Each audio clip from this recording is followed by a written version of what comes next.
हम बोलते हैं कि हम पहले आदिवासी हैं, उसके बाद हमारा धर्म आता है। हमको आदिवासी को एक होना होगा, तभी हम बदलाव ला सकते हैं। धर्म के नाम पे हम लोग को बंटना नहीं है। हम लोग का आंदोलन का परिणाम था कि जब सरकार बदला तो झारखंड पब्लिक सर्विस कमीशन का एग्जामिनेशन रूल्स बना। झारखंड अलग राज्य बनने के बाद ये पहले बार ऐसे हुआ। मेरा नाम शशि पन्ना हुआ। पिछला लगभग 7-8 साल से हम लोग सामाजिक और आप बोले राजनीतिक भी बोल सकते हैं क्षेत्र से जुड़े हुए हैं। गांव लुरगुमी कला यहीं के हुए लोकल स्थानीय, और पिछले लगभग 7-8 साल से हम लोग आदिवासी अधिकार को लेकर के संघर्ष कर रहे हैं। और जैसे ये मंच तो राजनीतिक नहीं है, एक सामाजिक मंच है। समाज के प्रबुद्ध लोग यहाँ पर आके बैठे हैं, और जब समाज के लोग एक जगह एकजुट होते हैं तो जो समाज में हो रही है अनेक तरह की गतिविधियां या हमारे समाज में जो कुछ भी गुजर रहा है, मुझे लगता है उसके बारे में उसके बारे में चर्चा करना जरूरी है। क्योंकि अगर समाज में क्या चल रहा है, अगर वो हम चर्चा नहीं कर पाए और समाज के बीच में यह संदेश नहीं पहुंचेगा, तो मुझे लगता है कि बैठक करने का, क्योंकि अभी आप लोगों को पता होगा हम लोग बहुत जल्द झारखंड राज्य में चुनाव की ओर बढ़ रहे हैं। और चुनाव की बात इसलिए भी कभी कभी करना चाहिए कि जिस तरह से हम लोग को प्रताड़ित किया गया 2014 से 18, शायद ये आंख खोलने वाला समय है। क्योंकि उस वक्त जो हमारे साथ स्थिति हुई थी, आप लोगों को पता होगा, हर हफ्ता हम लोग कोई ना कोई मुद्दा को लेकर के आंदोलन करते थे, सड़क पे उतरते थे, एकजुट होते थे, आंदोलन करते थे। उसके बाद जाकर के बदलाव आया है। जब बदलाव आया तब जाकर के, अभी पिछला 5 साल में हम लोग चैन की सांस लेकर के यहाँ पर बैठे हुए हैं। मुझे लगता है पिछला 5 साल में इस तरह का हम लोग कि हर हफ्ता हम लोग सड़क पे आंदोलन करें। हालांकि ये विषय मैं एक सामाजिक कार्यकर्ता के रूप में ही आपको देखता हूं, भले आज एक राजनीतिक दल से जुड़ा हूं, क्योंकि समस्या जो अगर सड़क पे हम संघर्ष करेंगे समस्या को लेकर के, तो बदलाव सिर्फ सड़क पे नहीं आएगा।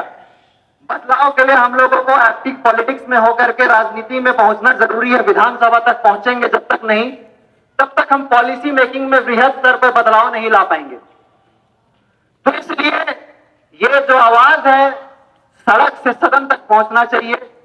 इसलिए हम पिछला महीना 31 तारीख को अगस्त में पार्टी ज्वाइन किए, और हजारों की संख्या में हम लोगों ने बढ़ चढ़ करके, यहां तक कि महुआडांड, गारू, बरवाडी, मनिका प्रखंड से सभी लोग के लिए बस बुक करके लोग आए थे, और हम लोगों ने वहां पर एक बृहद कार्यक्रम आयोजन करके पार्टी कार्यालय में ज्वाइन किया। जहां तक बात रहा, मैं हमेशा बोलता हूं कि समाज स्थायी होता है, राजनीति स्थायी नहीं होता है। आज कांग्रेस का एमएलए है, कल बीजेपी का था, ऐसे ही अदला बदली होते रहेगा। लेकिन अगर हमारा समाज मजबूत रहेगा तो हमारा समाज का समस्या का समाधान भी होगा। और एक सामाजिक कार्यकर्ता होने के नाते, क्योंकि मैं कोई पद में नहीं, ना मैं कोई पॉलिटिकल पार्टी का भी कोई पद में नहीं हूं, लेकिन मेरे तरफ से जो बन सका है, मैं हमेशा मनिका विधानसभा हो या झारखंड के लिए हमेशा से लड़ा हूं। चाहे 2017 में सीएनटीएसपीटी संशोधन विधेयक जो रघुवर सरकार ने पास किया था, हम लोगों ने जोरदार उसका आंदोलन किया था।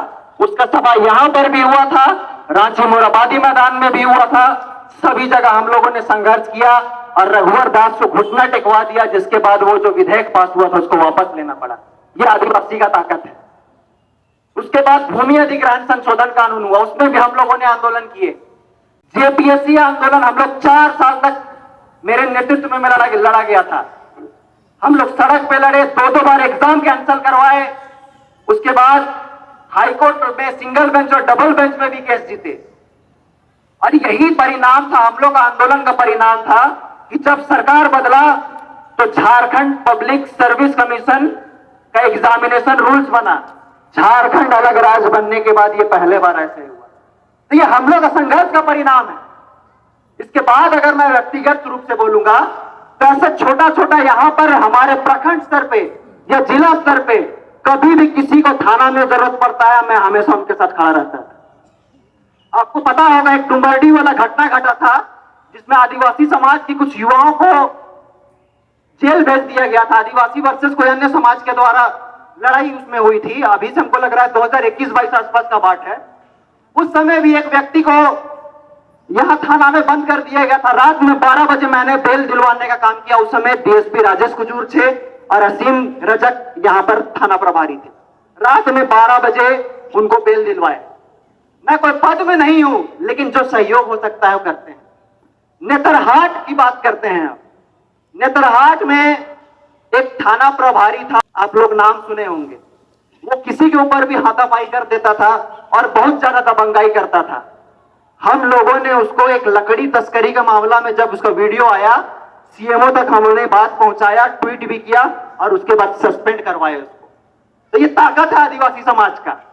इसके बाद नेतरहाट में ही बात कर रहे हैं, 1.5 एकड़ जमीन। आप लोग जो नेतरहाट विद्यालय के शिक्षक हैं, वो लोग प्लॉटिंग करके एक बिहारी कॉलोनी वहां पर बना रहे थे। उसमें हम लोगों ने विरोध किया और उसका नतीजा रहा कि आज जो बिहारी कॉलोनी वहां बन रहा था उसको हम लोगों ने रोका। उसमें सुखदेव भगत जी भी आए थे, हमारे अब आज हमारे सांसद है वो। गारू प्रखंड की मैं बात कर रहा हूं। दलदलिया राजस्व गांव है, वहां पर एकलव्य विद्यालय के लिए लगभग 25-30 एकड़ का भूमि अधिग्रहण किया गया था। मुद्दा वहां यही था कि एक हमारे भाई हमारे पास आए और वो ये बोले कि मेरा ऑफलाइन रसीद 2014 तक कटा हुआ है, लेकिन ऑनलाइन में ये गैर मंजूर हुआ खास जमीन दिखा रहा है, जिसकी वजह से सरकार इसको एकलव्य विद्यालय के लिए दे दी है बनाने के लिए। हमारे पास मामला आया, हमने जिला के डीसी को दिया, विधानसभा समिति में दिया। उसके बाद वो व्यक्ति का, बाकी लोग नहीं आए, बाकी लोग का जमीन में सरकार आज एकलव्य विद्यालय बना दी, लेकिन जो व्यक्ति मेरे पास आए थे वो खेरवार समाज से आते हैं, उसका 4 एकड़ जमीन को छोड़ करके बनाया और उसका 4 एकड़ जमीन आज भी वो सुरक्षित है। तो मैं कोई पद में तो नहीं हूं, लेकिन जब भी हमसे कास्ट सर्टिफिकेट बनाने का हो, किसी का मामला, कोई भी थाना, पुलिस, प्रशासन, मेरे तरफ से जो सहयोग होता है वो करते हैं। लेकिन क्योंकि अभी मुनेश्वर भाई ने भी कहा कि हम लोगों ने 2019 में बहुत ही हम लोग के बीच में एक समन्वय बना, जिसके बाद हमने एक प्रतिनिधि को भेजा यहां से चुन करके कांग्रेस पार्टी से, महागठबंधन से। लेकिन ये आप लोग का 2024 चुनाव पहुंच गया है, क्योंकि अगर समाज में हम बैठे हैं और इसके बारे में हमको लगता है अगर हम लोग चर्चा परिचर्चा नहीं करें तो मुझे लगता है बैठने का कोई मकसद नहीं रहे।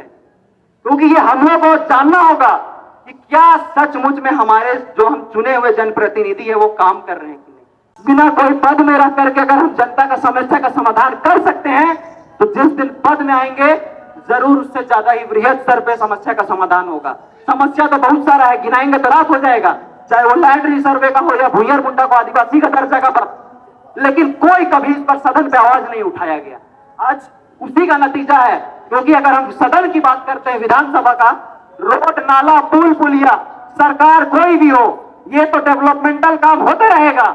लेकिन जब हम अपना विधायक को यहां से भेज रहे हैं तो विधायक का यह दायित्व होता है कि हमारा क्षेत्र में जो नीति निर्धारण हमारा क्षेत्र के लिए होना चाहिए वो विधानसभा में जब जाकर के रखे मजबूती से, और स्थानीय को टिकट मिलने से ये मजबूती से हम लोग को बात पहुंचाना होगा। धन्यवाद। धन्यवाद सती जी, आपने अपनी बातों को, अपने विचारों को, अपनी भावनाओं को बहुत ही ओजपूर्ण तरीके से रखा।